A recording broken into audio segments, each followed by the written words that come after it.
a couple videos I talked about betrayal, right? So I today, like, I go to bring it up. I bring it up to my supervisor, right? And she's a real religious person, real spiritual person. And I bring it up to her, and I'm just talking to her about this, about like, not knowing what's gonna happen, all this type of shit, right? And then she says, "Hey, you should have been at church yesterday." I said, "Why?" She's like, "Well, the sermon was about uncertainty." And she's like, Do you know what you have in uncertainty?" I was like, "Oh, what do you have?" She's like, "In times of uncertainty, the only thing that's certain is God's sovereignty." And let me think about that, because in my head, sovereignty means like the ability to vote, but I'm an idiot. A sovereign nation is just like a free nation that's like free from like from external control. Like it's. Then I was like, oh shit, she's cooking. And I told her that in this story of betrayal, that I got to that understanding. Though I didn't word it that way, but I got to that understanding because, you know let's say let me give you another example. Let's say you have someone in your life that's self sabotaging, and you're like, fuck, and and you love this person so much, and you're watching them just like make decisions that are not, that they normally wouldn't make, right? Or maybe it's your mentor, and you're like looking, you're like, well, what the fuck are they doing, bro? They're going off the deep end, and they're self sabotaging, and you could be mad at them, you could be upset that they're doing these things, and you could be like, oh, this is gonna be bad, da da da da, or you could go like this. You could say, by me being upset is me almost being like blasphemous in a way, almost me disrespecting God's sovereignty, right? In a way, by me, my not about me being upset, but me questioning this person's choices, because God's got a plan for them too, right? And if they're self sabotaging, bro, they might need to self sabotage to learn the lesson. I mean, I had to self sabotage many times to learn.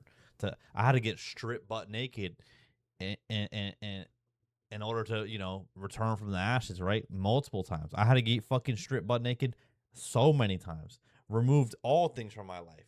Literally just me in my fucking tears in God, right? Like me, you know what I'm saying? And so in the end of this betrayal situation, or this story of like someone self sabotaging in my life, I realized it had nothing to do with me. And actually, what I should be doing is praying for them, you know? And even if you're not a religious person, just say, I know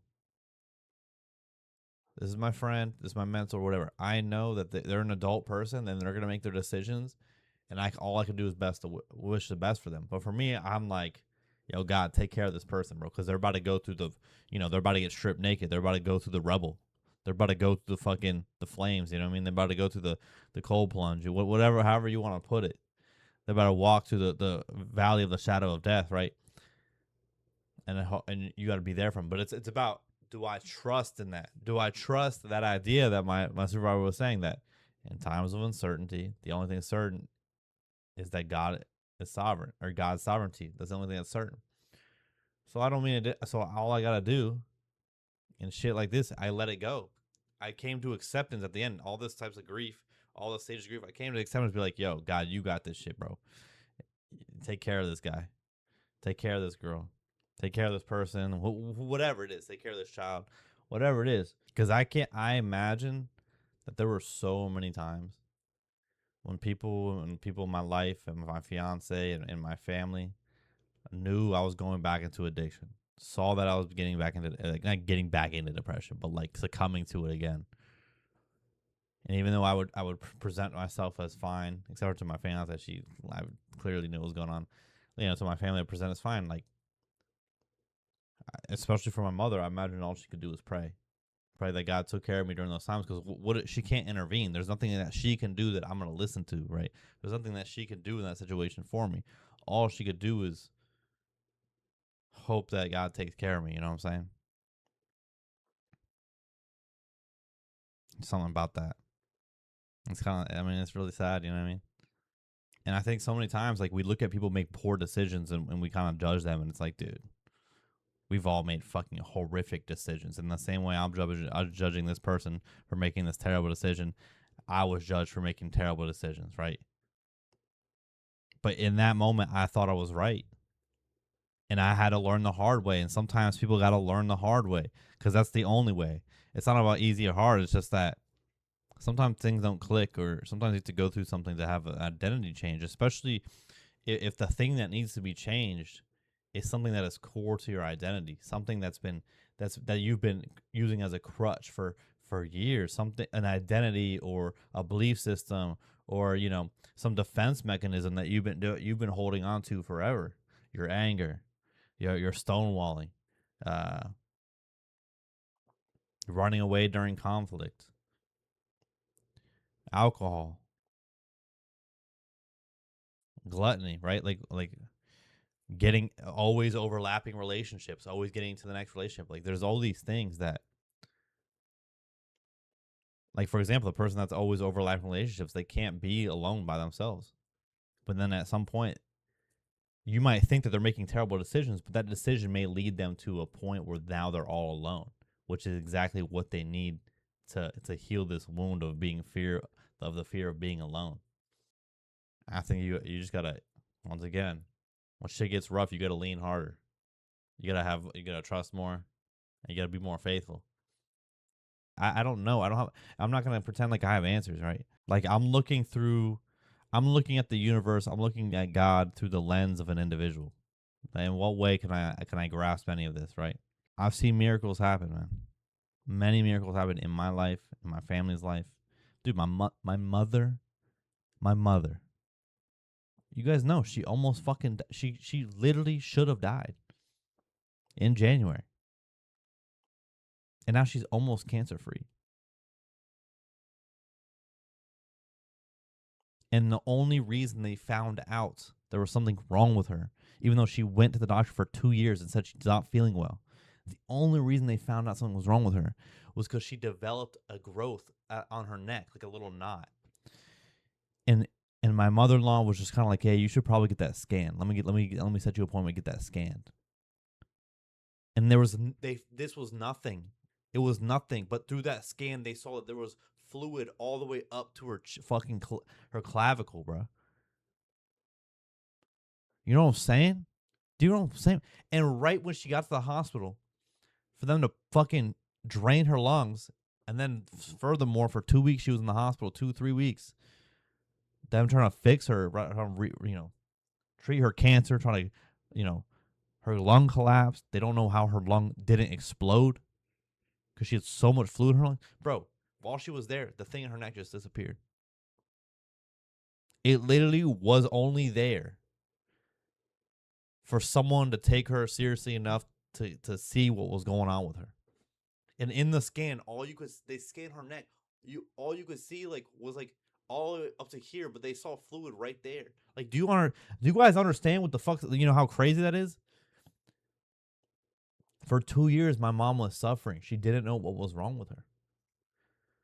Like the pulmonologist just kept saying you have asthma, and he never once chose to do a fucking X-ray of her.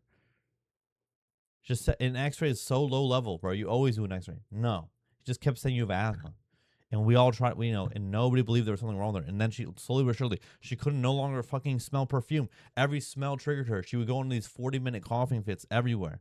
Couldn't fucking breathe. She couldn't even get from the goddamn couch to her office without being out of breath. She climbed my flight of stairs, almost passed out. And now she's fucking almost cancer free, bro. From stage 4, all over her body, bro. We all thought she was, bro. Bro. I'm gonna start crying, bro. I'm gonna start crying.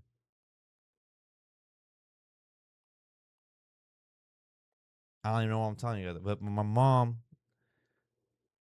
we thought she was gonna die, and my dad was. It was me, my mom, my sister, and my mom started having a talk to me and my sister that if she dies, that she don't believe she's gonna die, but if she dies, like what we need to do, and that I don't want this to haunt you forever. I don't want you guys for this to hold you back. I want you guys to keep living. Please take care of dad. All this fucking dude.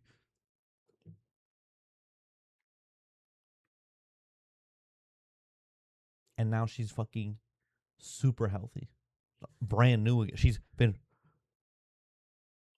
brand new again, and it healed so much in my family. It wasn't just that.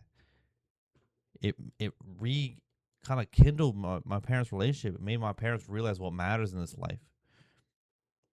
They're like they're literally retiring now. They're literally they're like they could have been they're just retiring, like retiring early too. We don't fucking what do we need money for?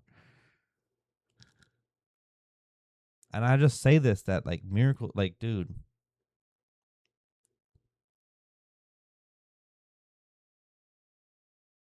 miracles happen, bro. Miracles fucking happen. My mom's a trooper, and like in times of uncertainty, I kept and my mom was in a real religious hospital, not like out of her choosing. It's just the one that's in my where my parents live, and everywhere there was just Bible verses everywhere. In the elevator, I don't remember exactly what it was, but it was lit. It was literally that. I swear to God, it was about that. In times of uncertainty, lean harder. Put all your put your faith, put all your stress and your doubt and your fear, put it on me. Put it on me, bruh. He's fuck. He said, put that shit on me, bruh. I can handle it. Yo, I'm sorry if I'm getting crazy now, but really think about it, dude. This guy, whatever, not a guy, this entity, whatever, the universe, whatever you want to call it, is carrying the burden of billions of people, bro. Just tanking it. Probably weeping as he watches his children, she, whatever they watch their fucking children die young, die at war, die in bro. They're dealing with a lot, bro. I can't even.